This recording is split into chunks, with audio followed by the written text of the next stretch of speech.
여러분 한 분 한 분을 환영하며 우리의 구원 되시고 창조주 되신 하나님을 찬송하겠습니다.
기도하며 응답성으로 찬송하겠습니다.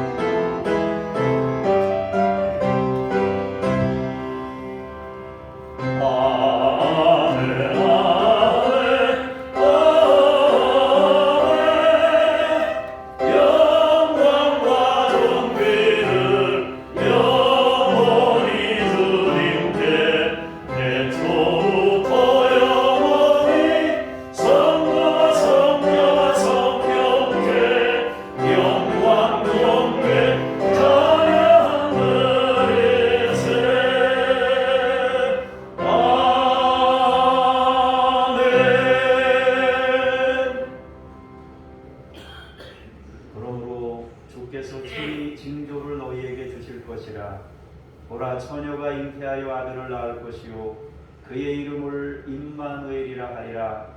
하나님은 영이시니 예배하는 자가 영과 진리로 예배할지니라. 성령의 도우심으로 예배하기를 원합니다. 진리 되신 주님께로 나아가기를 원합니다. 우리의 예배를 받으시옵소서.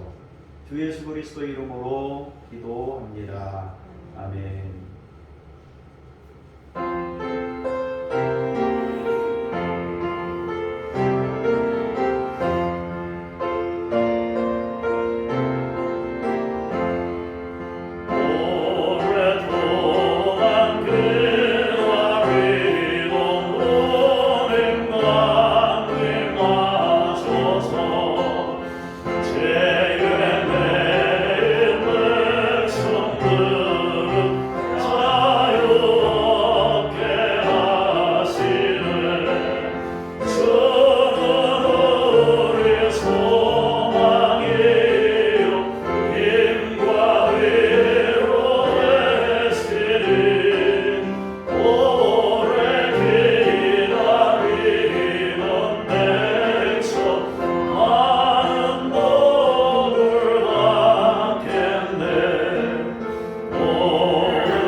너는 나 외에는 다른 신들을 내게 두지 말라.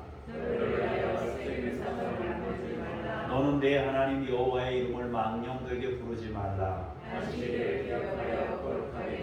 내 부모를 공경하라. 간음하지 말라. 내 이웃에 대하여 거짓 증거하지 말라.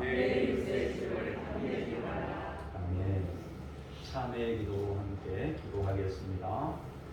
상한 갈대를 꺾지 아니하며 꺼져가는 심지도 끄지 않으시겠다고 약속하신 주님, 성탄절이 눈앞으로 다가와 있는 대림절 네 번째 주일에 독생자를 이 땅에 보내어 주신 하나님의 사랑에 의지하여 회개합니다. 예수님은 만민을 구원하시려고 육신이 되어 이 땅에 오셨지만 저희는 구원자가 되시는 예수님께로 가까이 나아가지 않았습니다. 예수님은 온유하여 하나님의 뜻을 따라 십자가를 지셨지만 저희는 마음이 거칠어서 지난 한 주간도 하나님을 멀리하며 살았습니다. 당신은 우상 숭배라 가르쳐 주셨건만 육신의 온갖 정욕을 채우기 위해 힘과 시간을 허비하며 살았습니다. 오 주여, 하나님을 멀리 떠나 죄악 중에 살았던 저희들을 불쌍히 여겨 주옵소서. 참 마음으로 회개하오니 입으로 지은 죄, 손으로 지은 죄, 생각으로 지은 모든 죄를 용서해 주옵소서. 예수님의 이름으로 고백의 기도를 드립니다. 아멘. 잠시 침묵으로 개인 기도를 드립니다.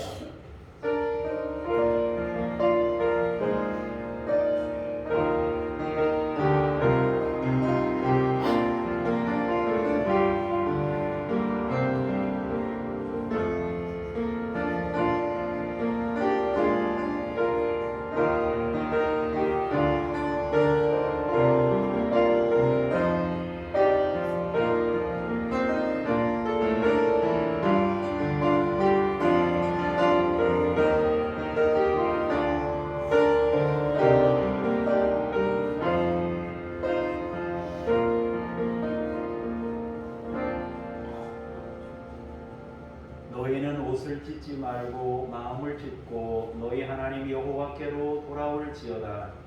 그는 은혜로우시며 자비로우시며 노하기를 더디하시며 인애가 크시사 뜻을 돌이켜 재앙을 내리지 아니하시리라.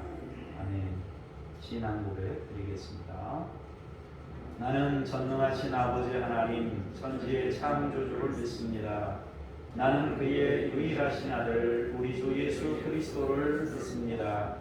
그는 성령으로 잉태되어 동정녀 마리아에게서 나시고 본디오 빌라도에게 고난을 받아 십자가에 못 박혀 죽으시고 장사된 지 사흘 만에 죽은 자 가운데서 다시 살아나셨으며 하늘에 오르시어 전능하신 아버지 하나님 우편에 앉아 계시다가 거기로부터 살아있는 자와 죽은 자를 심판하러 오십니다. 나는 성령을 믿으며 거룩한 공교회와 성도의 교제와 죄를 용서받는 것과 몸의 부활과 영생을 믿습니다. 아멘. 자리에 앉으셔서 제가 기도하겠습니다. 만복의 근원이 되시는 하나님, 오늘도 택한 백성들에게 복을 주시려고 거룩한 주일을 허락하여 주시고 저희를 예배의 자리로 불러주시니 감사합니다. 신의 물을 찾기에 갈급한 사슴처럼 주님의 은혜를 사모하오니 생수와 같은 신령한 말씀으로 우리의 갈급한 심령을 채워 주옵소서. 우리는 연약하고 미련하오니 성령님께서 친히 예배하는 이곳에 임재하셔서 우리를 가르쳐 주옵소서. 걱정과 근심을 내려놓음으로 세상과 나는 한 곳이 없게 하시고 우리의 영안을 열어주셔서 영광 중에 계신 하나님만 보이게 하옵소서. 세상의 난리와 소문 속에서도 하나님께서 주시는 참된 평안을 우리 마음에 부어주시고 세상이 줄 수 없는 참 평안함으로 삶에서 빛을 비추게 하옵소서. 말씀으로 임하시는 주님께 감사와 찬송과 존귀와 영광을 올려드리며 우리의 구원주 되시는 예수님의 이름으로 기도합니다. 아멘.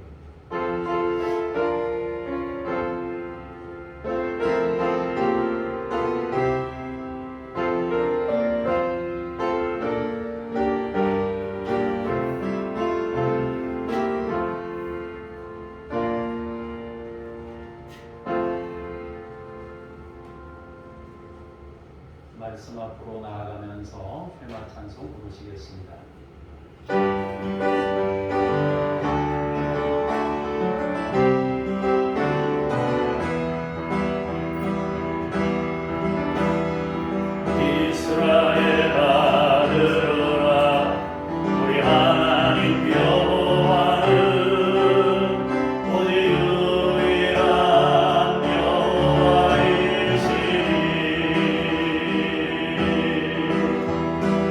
너는 마음을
12장 1절 말씀을 정동수 집사님께서 봉독하시겠습니다.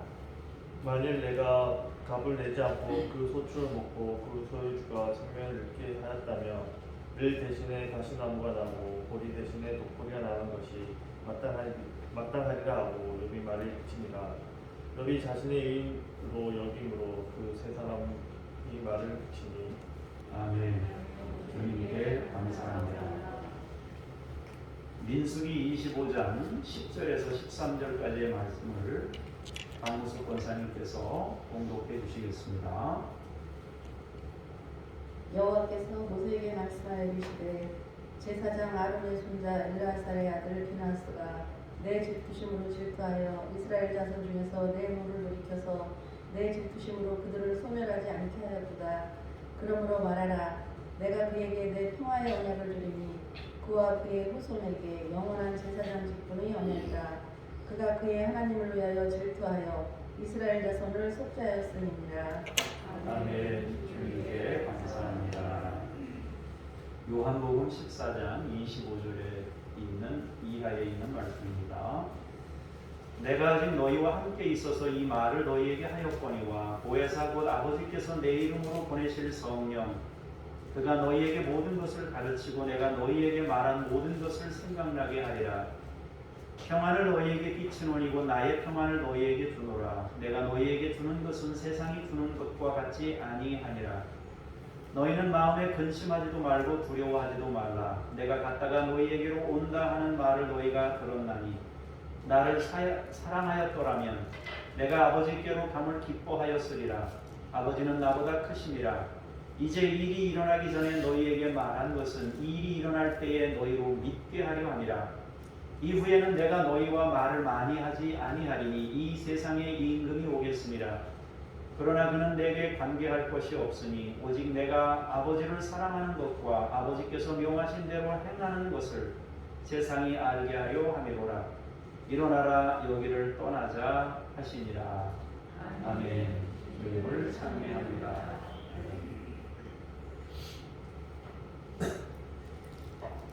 오늘은 평안이라는 제목으로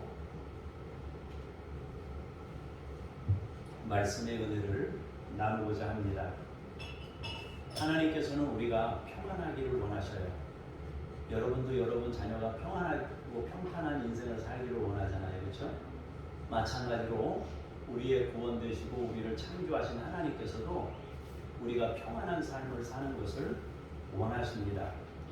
그래서 하나님께서 모세에게 당부하기를 대제사장인 아론한테 부탁해라. 늘 백성들을 축복하며 기도하는데 평강 주시기를 원하노라. 평강 주시기를 원하노라. 그렇게 축복을 하면 내가 그 기도를 듣고 평안을 주겠다. 이렇게 약속하셨습니다.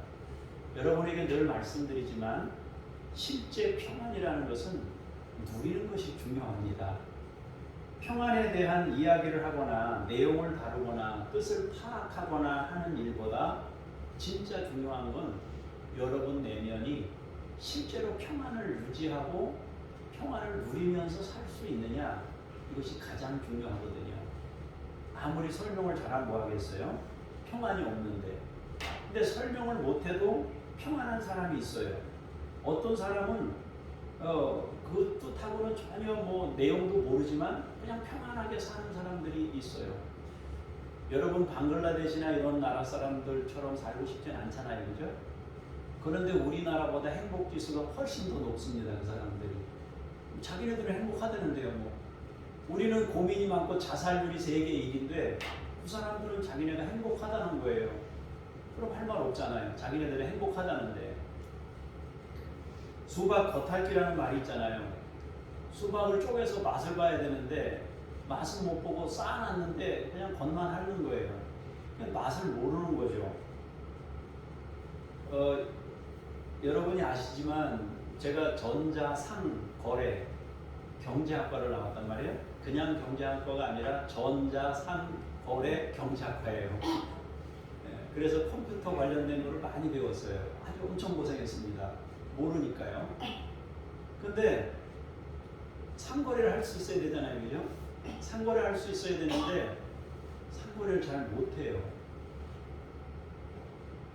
그거 전공하면서 대학까지 나왔는데 그거를 전공한 제가 상고를 잘 못해요.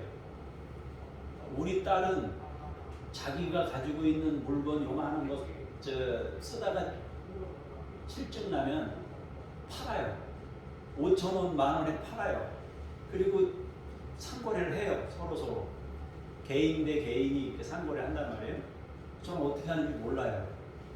그러니까 실제로 쓸 수 있는, 활용할 수 있느냐가 중요하지, 그 프로그램이 뭐 어떻게 돌아가는지 알고 모르고 이런 거 하고 상관없어요. 여러분 자동차 뭐 어떻게 만드는지 여러분 다 알아요? 모르잖아요. 그렇지만 운전하고 그냥 써서 편리하면 되는 거잖아요. 그죠? 마찬가지로 우리가 하나님 앞에 살 때 평안하게 살 수 있느냐, 이거 중요한 거예요. 하나님은 우리에게 평안을 주고 싶어 해요. 전공한 거하고 상관없고, 성경 공부를 얼마나 많이 했느냐 안 했느냐 상관없고요. 평안하게 되는 것이 중요한 거예요. 여러분들이 오늘 하나님께서 주시는, 성령이 주시는 평안함을 여러분들이 선물로 받아 누릴 수 있기를 바랍니다. 하나님, 저도 가만 내버려두면 평안하게 잘 살 수 있어요. 근데 남편이 나를 긁어요. 하나님, 직장에서 사람들이 나를 긁어요. 그래서 내가 평안할 수가 없어요. 이제 이렇게 행할 수 있는데 사람마다 누구나 똑같아요. 다 그런 속에서 살아가고 있어요. 예외가 없어요. 사람을 겪지 않고 이 세상에 사는 사람은 어디 있어요? 다 겪으면 살아요. 조금 다르지만, 처해져 있는 환경이 약간씩 다르긴 하지만 사람 안 겪으면서 인생을 사는 사람은 없어요. 그래도 평안한 사람은 평안합니다. 하나님께서 여러분 내면에 그 평강을 크게 부어주시기를 원합니다. 그래서 이제 여러분들 마음에는 늘 평안한 마음을 가지고, 이분 되도록이면 이렇게 귀에 걸릴 수 있으면 더 좋고요.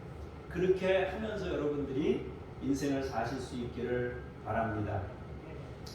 그럼 어떤 것이 평안인가? 또 어떻게 하면 평안에 이룰 수 있을까? 오늘 이제 세 가지 본문을 통해서 평안에 대해서 한번 생각해 보려고 합니다. 하나님께서 평안하게 하시는 것을 여러분들도 누릴 수 있기를 바랍니다. 먼저 첫 번째 읽었던 말씀을 다시 봉독하도록 하겠습니다. 우리 앞에 있는 걸 보시면서 보겠습니다. 시작. 만일 내가 값을 내지 않고 그 소출을 먹고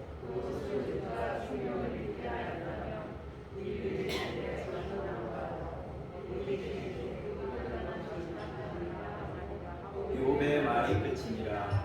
욥이 자신을 의인으로 여김으로 그 세 사람이 말을 그치니. 욥이 얼마나 철저하게 살았는지, 내가 조금이라도 남에게 해를 끼친 거 있으면 보리 대신에 독보리가 나도 괜찮다, 이런 정도로 아주 철저하게 자기 인생을 살았다고 지금 여기서 고백하고 있어요.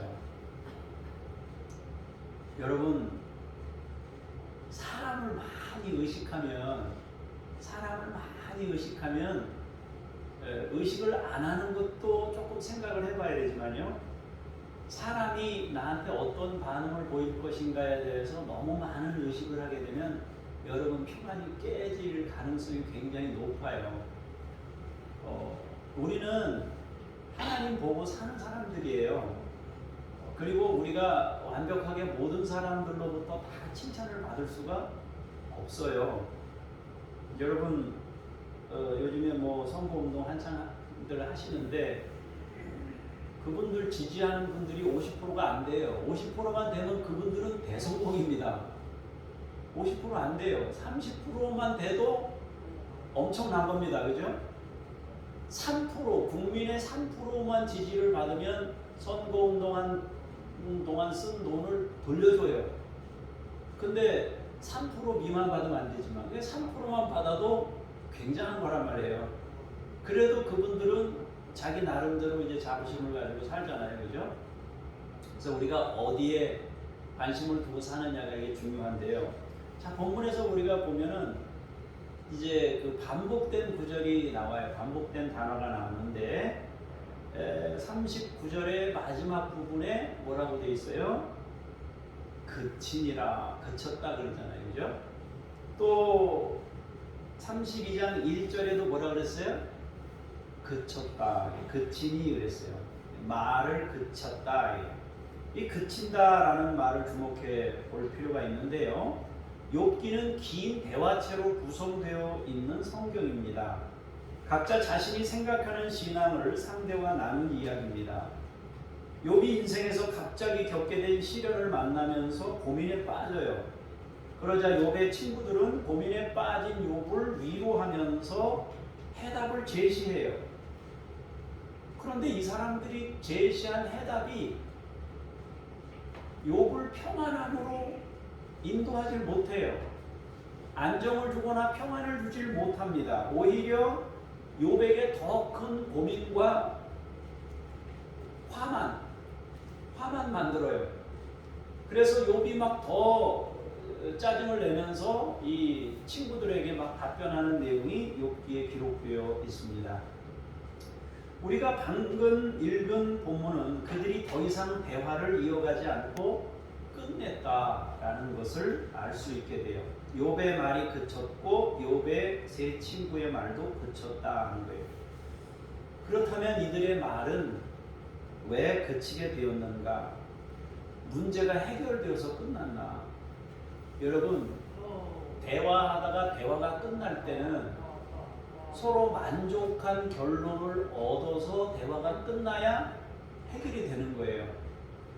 끝났다고 끝난 게 아니란 말이에요. 여기서 욥과 세 친구가 끝났다는 말은 서로 다른 뜻이에요.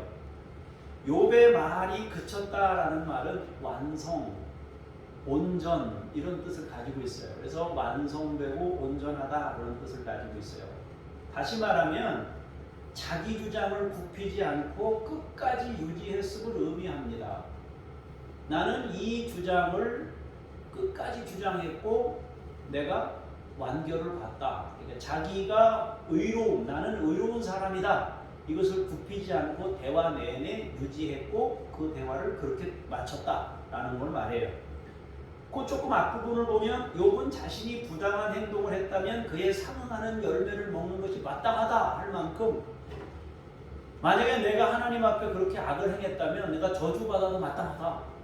나는 그런 사람 아니다 라고 쐐기를 박는 거예요.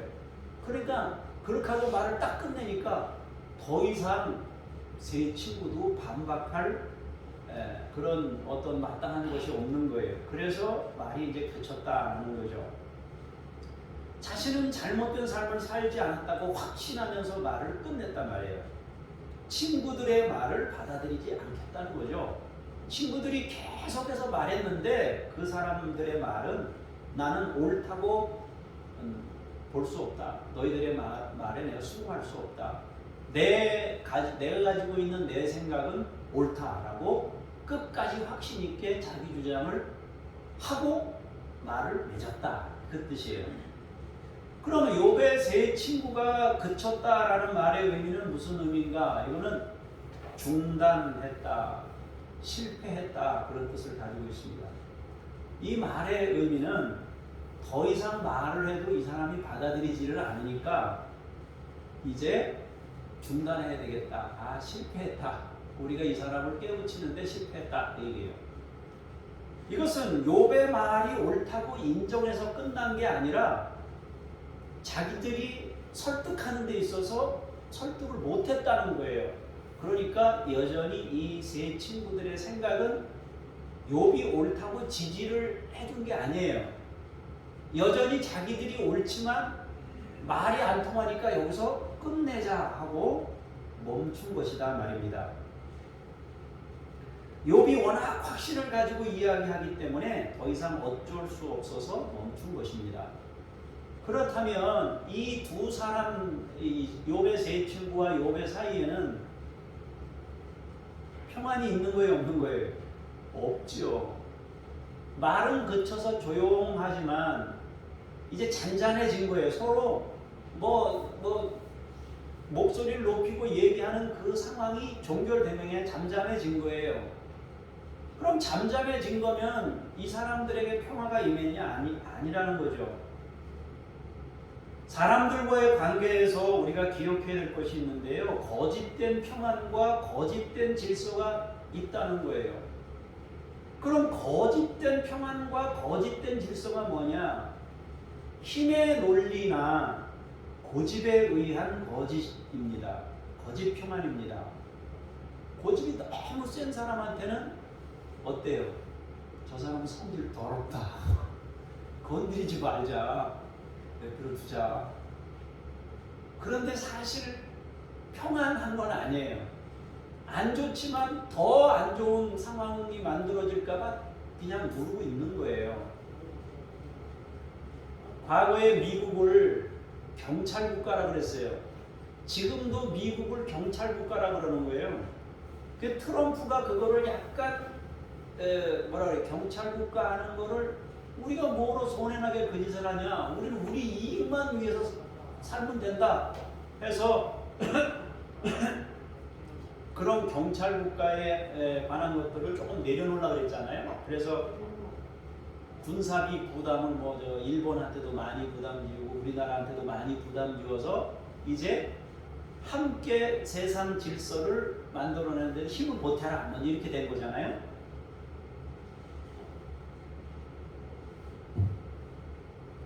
미국이 약해진 측면이 있어요. 사실은 미국이 약해졌다라기보다는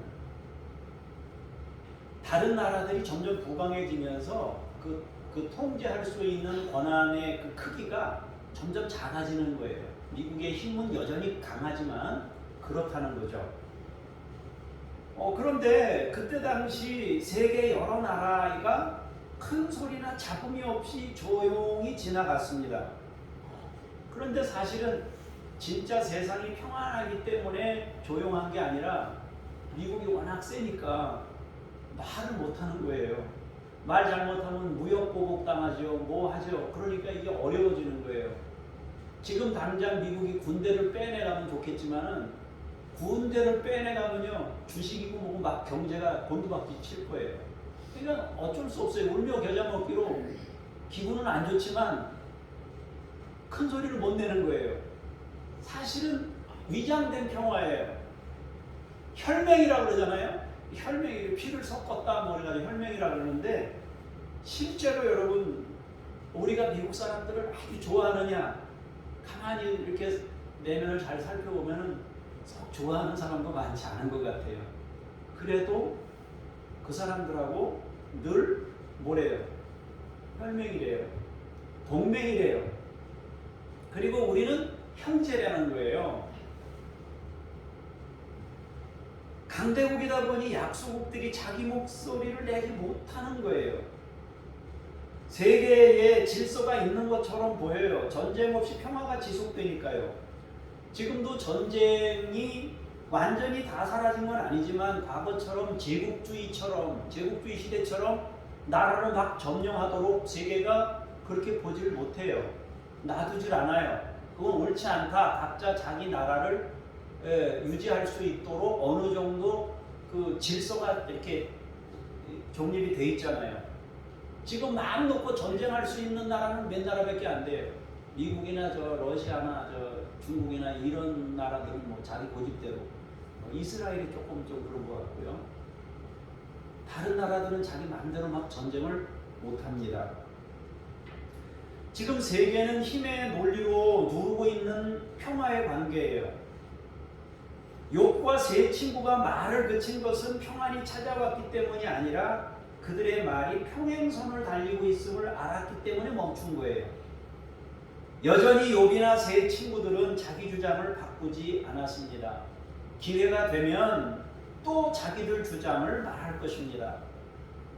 겉으로 표현하는 것을 멈춘 것이지 내면이 조용해진 것은 아니에요. 하나님께서 주시는 평안은 겉만 조용해지는 것이 아니라 우리의 내면도 잔잔한 호수가 되도록 하는 것입니다. 겉으로도 잔잔하고 우리의 내면으로도 잔잔해지는 평안함. 그것이 하나님이 주시는 평강입니다. 주님은 우리에게 그런 평강을 선물로 주시기를 원하는 것입니다.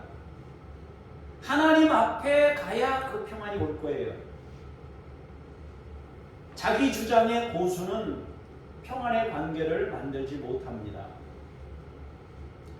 하나님이 주시는 평안함으로 여러분들 내면이 채워지기를 원해요. 자, 두 번째로 우리가 성경을 읽어보도록 하겠습니다. 민수기 25장의 말씀 읽었지요. 같이 읽겠습니다. 시작. 여호와께서 모세에게 말씀하시되 제사장 아론의 손자 엘르아살의 아들 문하스가 내 기쁘심으로 질투하여 이스라엘 자손 중에서 내 노를 돌이켜서 내 질투심으로 그들을 소멸하지 않게 하였도다. 그러므로 말하라. 내가 그에게 내 평화의 언약을 주리니 그와 그의 후손에게 영원한 제사장 직분의 언약이라. 그가 그의 하나님을 위하여 질투하여 이스라엘 자손을 속죄하였음이니라. 아멘. 본문은 그 유명한 발람이라는 주술사가 모압 왕 발락의 요청을 받고 이스라엘을 저주하려고 하다가 실패한 후에 일어난 사건입니다. 내용입니다. 저들은 주술사의 힘을 빌려 이스라엘을 저주하여 패망하게 하려고 했습니다. 그러나 여의치 않게 되자 자기들이 가지고 있는 문화로 접근한 것입니다. 잔치에 초대하고 제사에 초대하여 이스라엘과 좋은 관계를 유지하려고 했던 것입니다. 아, 저주하려 해도 안 되는구나. 아, 그렇다면 우리가 평화의 제스처를 취해서 이스라엘과 좋은 관계를 유지해서 굳이 싸우지 않고 잘 지내도록 하자. 이것이 이제 모압 사람들이 생각해낸 생각입니다. 그런데 이 사람들이 문화적으로 접근하려고 했던 것, 종교적으로 접근하려고 했는데 이들의 잔치나 이들의 제사는 난잡하기가 이를 데 없고 욕망을 절제 없이 표출하는 방식의 제사였습니다. 그들은 이스라엘을 선대하는 방식으로 접근했는데요. 그러나 그들이 가지고 있었던 내용물이 악이었어요. 질서를 파괴하고 가정을 무너뜨리고 난잡한 생활을 방치하는 문화였고 종교였습니다. 그들은 화평이라는 옷으로 포장하여 이스라엘에 접근했습니다. 이스라엘은 그들의 꾀임에 넘어갔습니다. 평화를 선포하고 우리는 당신들에게 아무 감정이 없다. 우리 잔치를 마련했으니까 우리 잔치에 와라. 먹을 것도 있고 뭐 음식도 마련했다고 초대한 것입니다. 그리고 음식을 나누어 주면서 온갖 방종을 일삼는 자리에 부른 것입니다. 그들은 공식적으로 그 일을 행했습니다. 그러니까 이 방종한 생활을 모두가 인정하도록 흐름을 만들어서 공개적으로 죄를 저지르는 일들을 행한 것입니다. 여러분 지금도 저 브라질이나 이런 나라 가면 그거 하잖아요. 그 저기 뭡니까 저 카니발 뭐 이런 축제 같은 거 하잖아요, 그죠? 여러분 보고 혼자 그거 하라면 하겠어요? 못할 것 같아요. 온 동네가 다 하니까 그냥 그게 잔치고 축제고 그냥 문화가 되는 거예요. 6월마다 매년 6월에 그 광화문에서 여러분 동성애 축제를 하잖아요. 자기네끼리 만들어서. 그 사람들이 어떻게 그 축제를 하는지 저도 안 가봤습니다만 심각하단 말이에요. 팬티만 입고 보통 다 벗고 돌아다니고 활보하고 그거를 잔치라고 한단 말이에요. 자기네끼리. 축제라고 하는 게 그거예요. 그걸 혼자 하라고 하면 할 수 있겠냐고요? 못해요. 근데 이런 문화라는 이름으로 가면을 씌워서 종교라는 이름으로 가면을 씌워서 그걸 한 거예요. 이때 당시부터 있었던 문화에 이런 게 그것보다 조금 더 나가서 하는 게 뭐예요?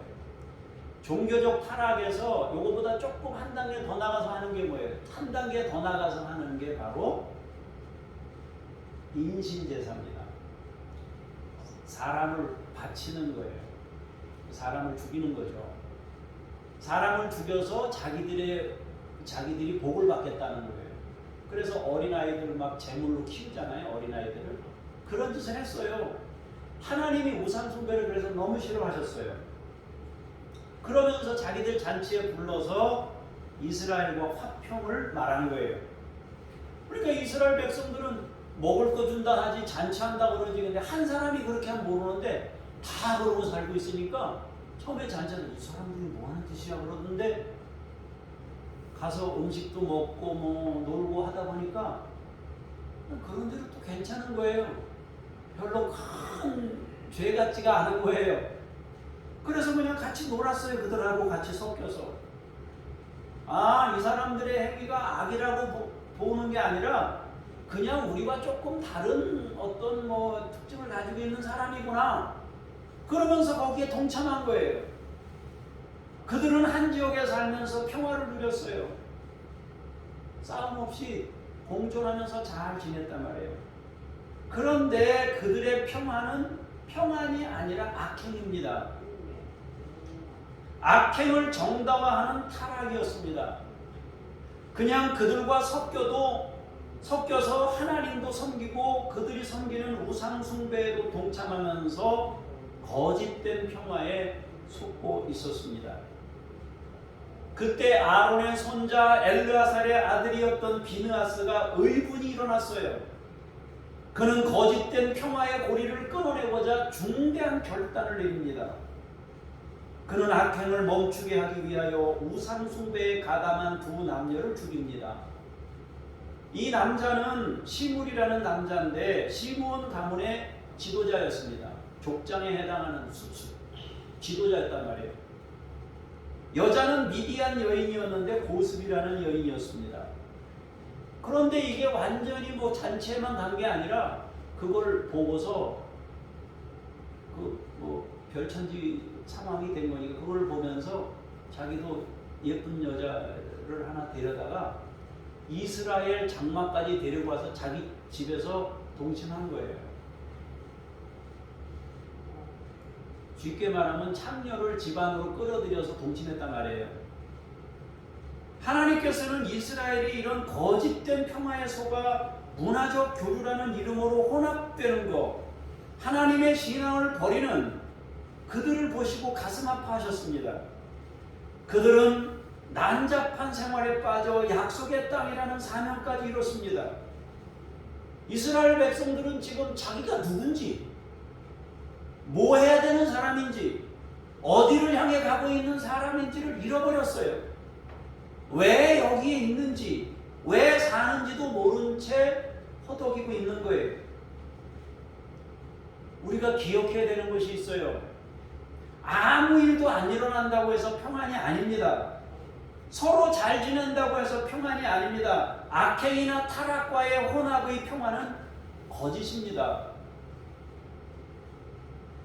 뒤늦게 그것을 깨달은 비느하스가 악행의 고리를 끊었어요.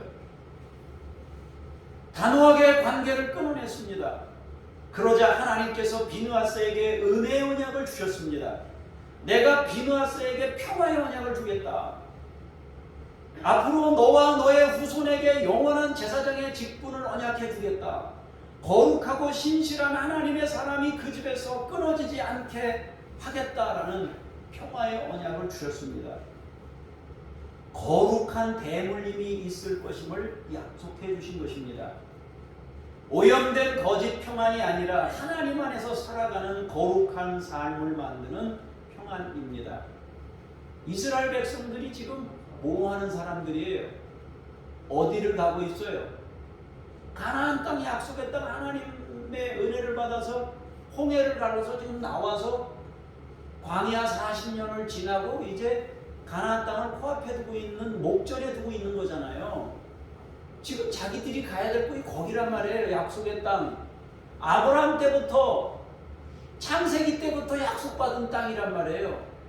그런데 지금 이 민수기 여기까지 와가지고 지금 딴 데 한눈이 팔려가지고 그러고 있는 거잖아요. 뭐 하는 사람인지, 내가 뭐 하는 사람인지, 그리고 혼합돼서 살았어요. 그리고 평안하다는 거예요. 그거는요, 거짓된 평화입니다. 그래서 서로 말이 그쳤다고 해서 서로 조용히 공존한다고 해서 평안이 아니에요. 어떤 사람은 내면이 저 바다 폭풍우가 치듯이 요동치는 내면을 가지고 포커페이스라고 그러잖아요. 포커페이스. 네? 포커페이스 알죠? 무슨 뜻인지. 몇 분만 아시는 것 같다. 카드 화투하는 사람들이요, 여기다가 패를 쥐고 얼굴 표정을 이렇게, 예, 근엄한 표정을 짓기도 하고, 요거 안 들키려고. 사람들이 그러고 살아요. 근데 속에는 이게 막 분노가 일어나고 막 그런 거예요. 그래서 겉으로 조용하다고 평안이 아니에요. 또 어떤 경우에는 요 지금 말씀드린 것처럼 그냥 죄악과 결탁해가지고 막 사는 거예요. 이 사람은. 이 사람 뭐 같이 뭐 다니면서 신앙도 없고 그냥 정의도 없고 그냥 막 사는 거죠. 그러니까 사람들이 다 좋아해요. 그냥 막 사니까.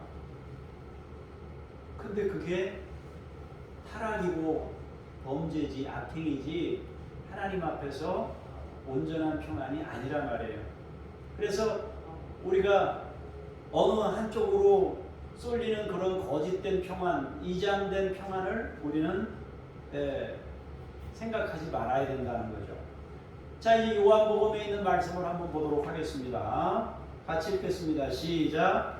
내가 지금 영원한 이 말을 너희에게 하였거니와 보혜사 곧 아버지께서 내 이름으로 보내실 성령 그가 너희에게 모든 것을 가르치고 내가 너희에게 말한 모든 것을 생각나게 하리라. 평안을 너희에게 끼치노니 곧 나의 평안을 너희에게 주노라. 내가 너희에게 주는 것은 세상이 주는 것과 같지 아니하니라. 너희는 마음에 근심하지도 말고 두려워하지도 말라.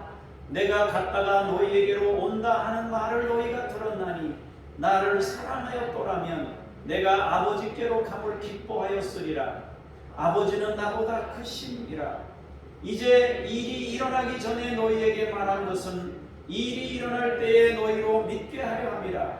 이후에는 내가 너희와 말을 많이 하지 아니하리니 이 세상에 임금이 오겠습니다.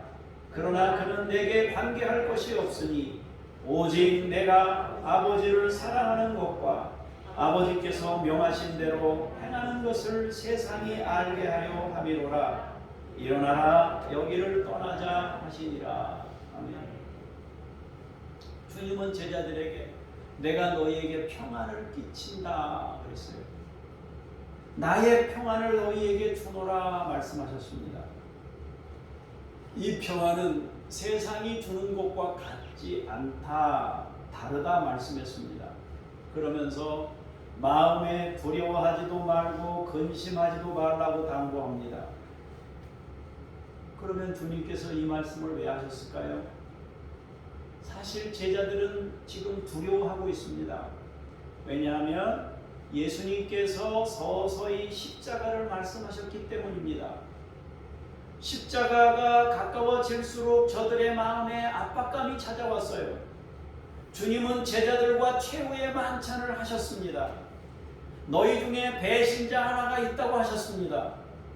그러면서도 서로 사랑할 것을 당부했습니다. 세상 권력은 힘의 논리로 예수님과 제자들의 통미까지 근접해 있습니다.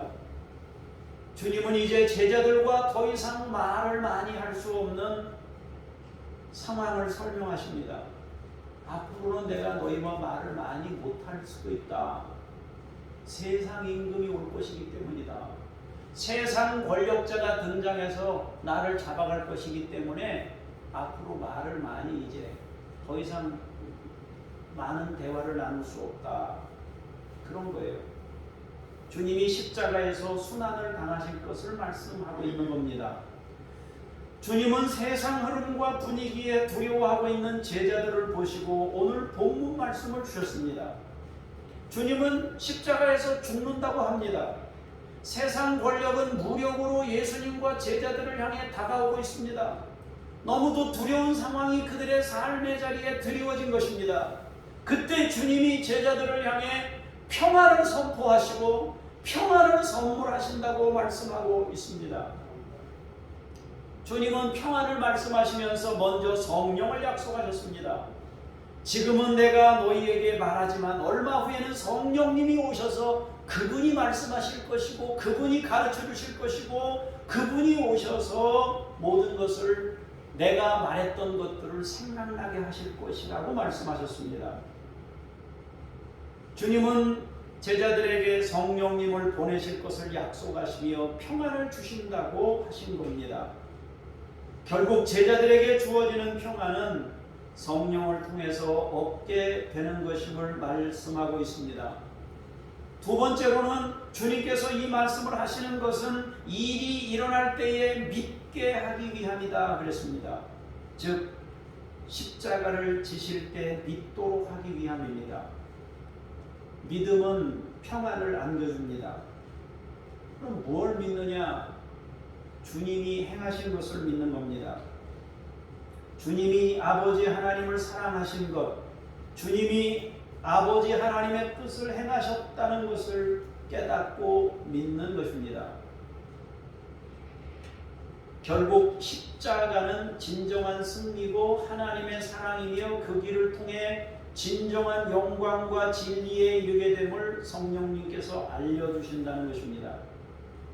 그것을 깨닫고 믿게 되면 세상이 줄 수 없는 참 평안을 얻게 된다는 것입니다. 예수님이 십자가를 코앞에 두고 평안을 말씀하시잖아요. 그러면 예수님은 어떻게 그런 상황에서 평안을 말씀할 수 있죠?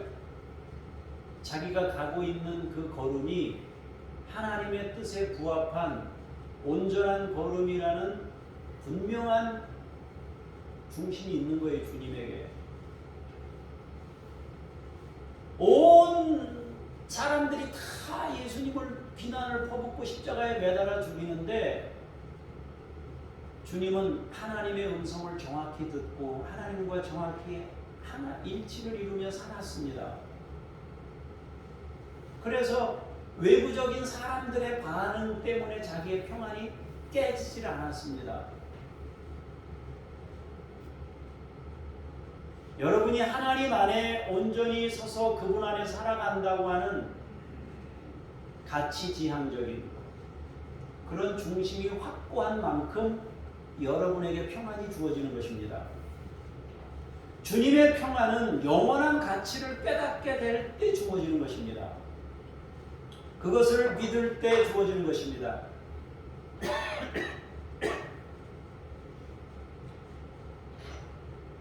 성령님을 통해 그것을 깨닫게 될 때 주어지는 것입니다. 세상의 평안함과 주님이 주시는 평안함의 차이가 있어요. 세상의 평안함은 조건과 상황으로 결정되는 것입니다. 우리의 형편이나 사정에 따라 주어지는 것입니다. 저도 그렇고 여러분도 그렇고 우리는 내게 주어진 상황에 따라 이 평안의 등락이 급격하게 왔다 갔다 해요. 그러나 하나님께서 주시는 평안함은 영원한 가치를 향해 있는 거예요. 그 영원한 가치를 향해 있는 주님이 그 평안을 제자들에게 주려고 하는 거예요.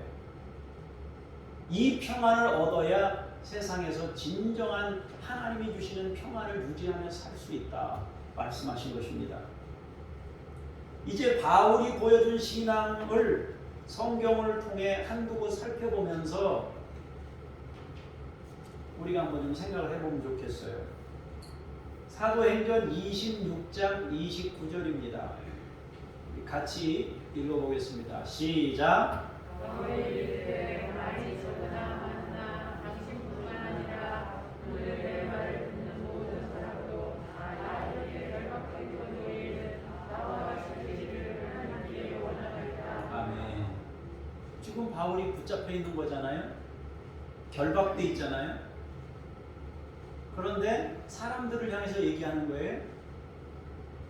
이렇게 결박된 거 말고, 이 결박된, 여러분들은 결박되기를 내가 바라진 않지만, 내가 지금 하나님을 믿고 있는, 하나님 안에서 누리고 있는 가치지향적인 이 평안함을 여러분 모두가 다 누리기를 원한다고 얘기하고 있는 거예요. 그러니까 지금 바울은 하나님이 주시는 평안함 속에 있는 거예요. 결박돼 있지만. 자, 그 다음에 사도행전 16장 22절에서 25절을 또 보도록 하겠습니다. 시작. 우리가 일제히 일어나 고발하니 상관들이 옷을 찢어 벗기고 매로 치라 하여 많이 친 후에 옥에 가두고 간수에게 명하여 든든히 지키라 하니 그가 이러한 명령을 받아 그들을 깊은 옥에 가두고 그 발을 착고에 든든히 채웠더니 한밤중에 바울과 실라가 기도하고 하나님을 찬송하며 죄수들이 듣더라. 아멘. 착고라는 것은요, 이렇게 네모 틀에다가 이렇게 여기 팔 구멍에다 집어넣어서 잠궈요. 다리 이렇게 집어넣어서 잠가요. 그러니까 손발을 못 움직이는 거예요. 이게 착고예요. 채워가지고 감옥에 집어넣은 거 아니에요? 꼼짝도 못하는 거죠. 그런데 한밤중에 막 찬송을 부르는 거예요. 기도하면서. 그러니까 막 거기 감옥에 있는 죄수들이 또 듣는 거예요. 쟤네들이 이제 완전히 고문을 하듯이 힘이 당해가지고 정신이 이상해졌나 보다. 근데 이 사람들은 찬송하는 거예요. 바울과 실라는 무슨 마음으로 하나님을 찬송하고 있을까요? 그들은 가치가 주는 평안함을 누린 사람들입니다. 주님께서 주실 영원한 영광이 주는 평안함입니다. 영원함을 향해 있었기 때문에 찬송하고 기도할 수 있었습니다. 내면까지 잔잔한 평안은 겉모습이 조용하다고 주어지는 것이 아니에요.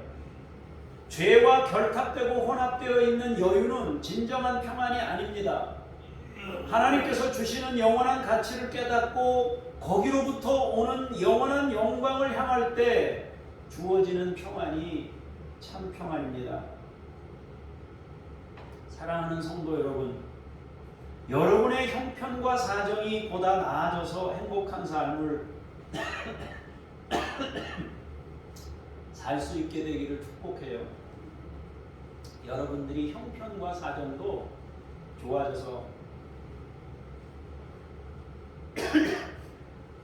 잘 되기를 바라요.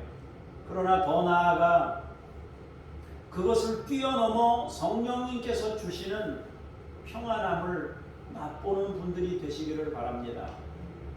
또한 주님께서 보여주시고 알려주신 것들을 깨닫고 영원한 가치를 향한 걸음을 걷는 데서 오는 참 평안으로 누릴 수 있는 분들이 되기를 원해요. 그래서 여러분들 영적으로 하늘나라의 평안함도 누리고 이 땅에서 주어지는 그 평안함도 같이 더불어서 누릴 수 있으면 훨씬 좋지 않겠어요? 그죠? 여러분들이 바로 이 성탄절을 앞둔 이 주일에 하나님의 이 평안을 누릴 수 있기를 주의 이름으로 축복합니다. 기도하겠습니다.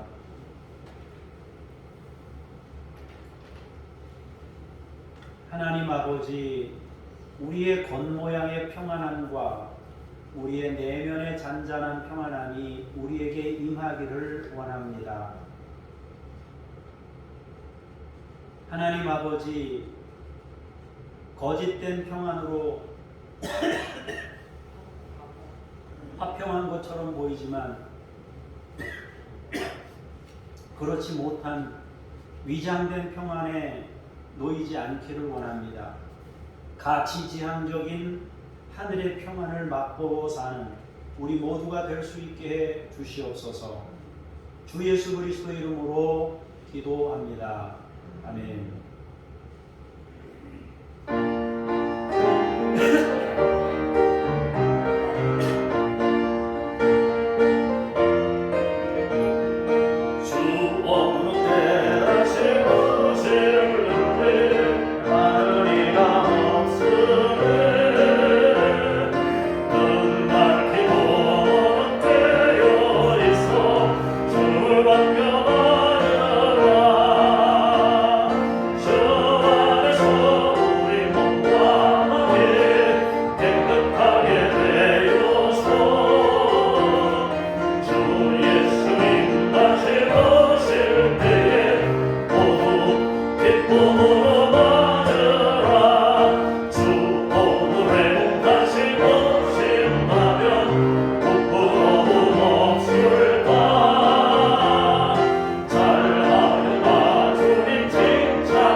아버지 하나님, 믿음의 사람들이 삶의 자리에서 얻은 것들을 주 앞에 일부 구별하여 올려드리며 우리의 주인 되심을 고백하고 우리의 인생을 주 앞에 드리오니 주께서 받으시고 자랑하는 우리 믿음의 식구들에게 하늘이 주는 평안함을 누리게 하시고 평생 모자람 없도록 하나님께서 우리 식구들을 지키시고 살피시옵소서. 주 예수 그리스도 이름으로 기도합니다. 아멘. 하늘에 계신 우리 아버지, 아버지의 이름을 거룩하게 하시며 아버지의 나라가 오게 하시며 아버지의 뜻이 하늘에서와 같이 땅에서도 이루어지게 하소서. 오늘 우리에게 일용할 양식을 주시고 우리가 우리에게 잘못한 사람을 용서하여 준 것 같이 우리 죄를 용서하여 주시고 우리를 시험에 빠지지 않게 하시고 악에서 구하소서. 나라와 권능과 영광이 영원히 아버지의 것입니다. 아멘.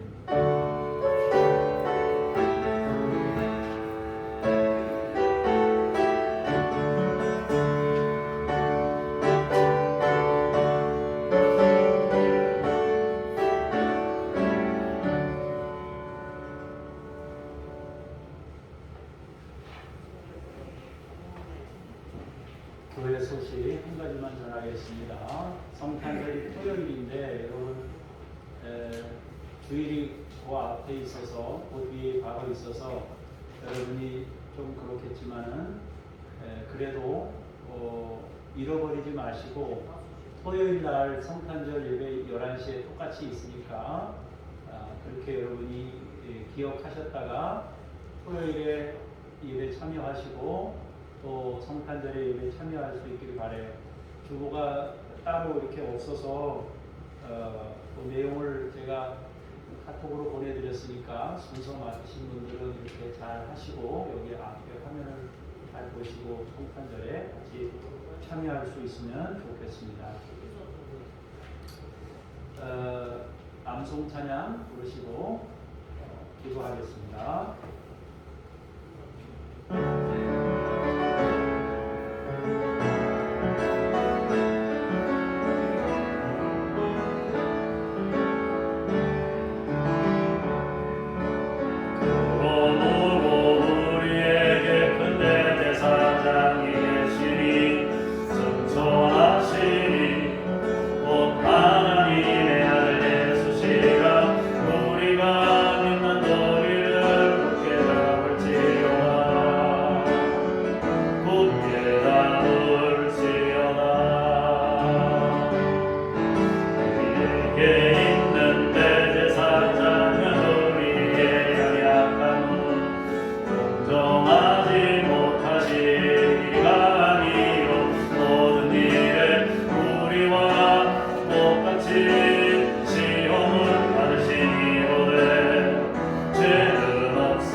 기도하겠습니다.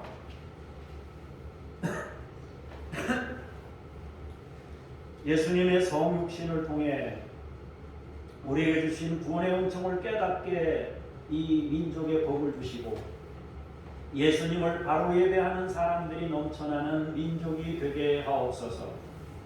말라위를 축복합니다. 가난과 애주로 고통받는 상황에서 벗어나 믿음과 경건한 통치로 삶의 질이 향상되고 영혼이 부유해지도록 아버지께서 이 땅에 은혜를 베풀어 주시옵소서. 하나님, 대감절 넷째 주일 이제 성탄절을 앞두고 있습니다. 주님의 오심을 기뻐하며 감사하는 성탄이 되도록 역사하시옵소서. 하나님 아버지, 우리가 섬기고 있는 이성희 북한 어린이들 포스트 밴데이지 주께서 이들을 믿음으로 세우시고 양육하시옵소서. 김요엘 또 이웃 아저씨 내외 이동식 서명숙 선교사님 천 애슐리 선교사님 주께서 이들 가운데 함께 하시고 이들의 믿음을 세우시며 또 사역 가운데 함께 하시고 아름다운 열매를 맺도록 주께서 권능으로 함께하여 주시옵소서. 이 시간 주님 앞에 간구하며 기도합니다. 사랑하는 우리 믿음의 식구들을 주의 이름으로 축복합니다. 하나님이 우리 성도들을 지키시기를 원합니다. 주님의 얼굴을 향하여 드사 평강을 주시기를 원합니다. 은혜 베풀어 주시기를 원합니다. 우리 성도님들 가운데 함께하여 주시옵소서. 특별히 전인적 치유를 위해 기도합니다. 하나님 아버지 영적 치유가 일어나게 하시고 내면의 치유가 일어나게 해 주시옵소서. 육체적인 모든 질병으로부터 회복되고 치유되는 역사가 있기를 원합니다. 하나님 아버지 머리에 아픈 통증들, 하나님 아버지 뇌세포에 영향이 있는 모든 부분들을 주께서 고치시고 새롭게 하여 주시옵소서. 하나님 아버지 우리의 이목구비에 관련되어 있는 모든 아버지 질병들을 온전히 치유하시고 회복시켜 주시옵소서. 하나님 아버지 우리의 장기 기능을 하고 있는 모든 부분들을 주께서 치유하시기를 원합니다. 호흡기 계통을 치유하시고 소화기 계통을 치유하시고 하나님 아버지 배변기 계통을 치유하시고 아버지 하나님 온 성도들의 모든 염려와 고통과 이런 모든 것에서 자유케 되기를 원합니다. 아버지께서 깨끗게 하시고 정결케 하여 주시옵소서. 암으로부터 치유받기를 원합니다. 하나님 아버지 여호와여 우리 안에 있는 모든 기관들마다 주님이 일일이 찾아가셔서 고치시고 새롭게 하시옵소서. 뼈를 튼튼하게 하시고 아버지 하나님 골다공증이 걸리지 않게 하시고 관절이 튼튼하게 하시고 힘줄과 하나님 아버지 혈관과 모든 기능들을 주께서 강하게 하여 주셔서 온 성도들이 건강한 가운데 주의 영광을 나타내는 인생을 살도록 아버지께서 복 주시고 함께하여 주시옵소서. 우리의 자녀들이 축복받기를 원합니다. 은혜 안에 거하기를 원합니다. 어디 있든지 하나님 보호하시고 갈 길을 인도해 주시고 하나님께서 공급의 은총으로 역사하셔서 부족함이 없게 하여 주시옵소서. 주님을 깊이 만나는 역사가 있게 하시며 구원의 은총을 부어 주시옵소서. 가족들이 인과 기도대로 아버지께서 역사하여 주시고 아버지 온 식구들이 예수 믿어 구원에 이르도록 능력으로 함께하여 주시옵소서. 가정을 이루고 있는 자녀들을 함께 해주셔서 행복한 가정을 이루게 하시고 태중의 아이가 복되게 하시고 하나님 강건케 하시고 아버지 건강한 중에 출생할 수 있도록 주께서 은혜를 베푸시고 성령으로 역사하여 주시옵소서. 외국에 나가 있는 아이들을 지키시고 보호하여 주시며 하나님 아버지 또한 일할 때 차량으로 이동할 때 안전하게 지키시고 우리 모든 성도들 가가호호 집집마다 있는 자녀들 모두마다 하나님께서 지키시고 인도하여 주시옵소서. 코로나가 빨리 지나가게 하시고 온 세계가 고통 중에 있사오니 주여 우리의 모든 이런 어려움들을 헤아려 주시고 긍휼히 여기사 회복시켜 주시고 아버지 치유하시고 역사하여 주시옵소서. 일주일 동안도 믿음으로 승리케 하시고 우리 성도들 한 분 한 분에게 하늘의 은혜로 채우시옵소서. 감사드리며 주 예수 그리스도 이름으로 기도합니다. 아멘. 다 같이 자리에서 일어나셔서 찬송하겠습니다.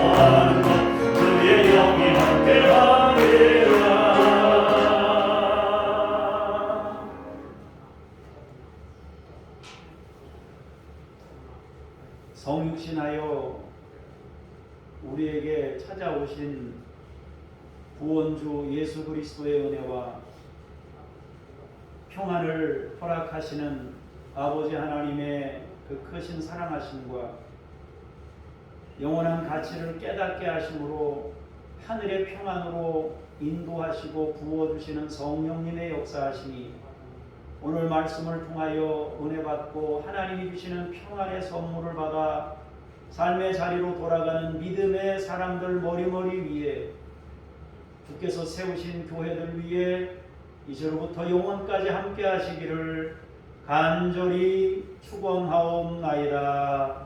아멘.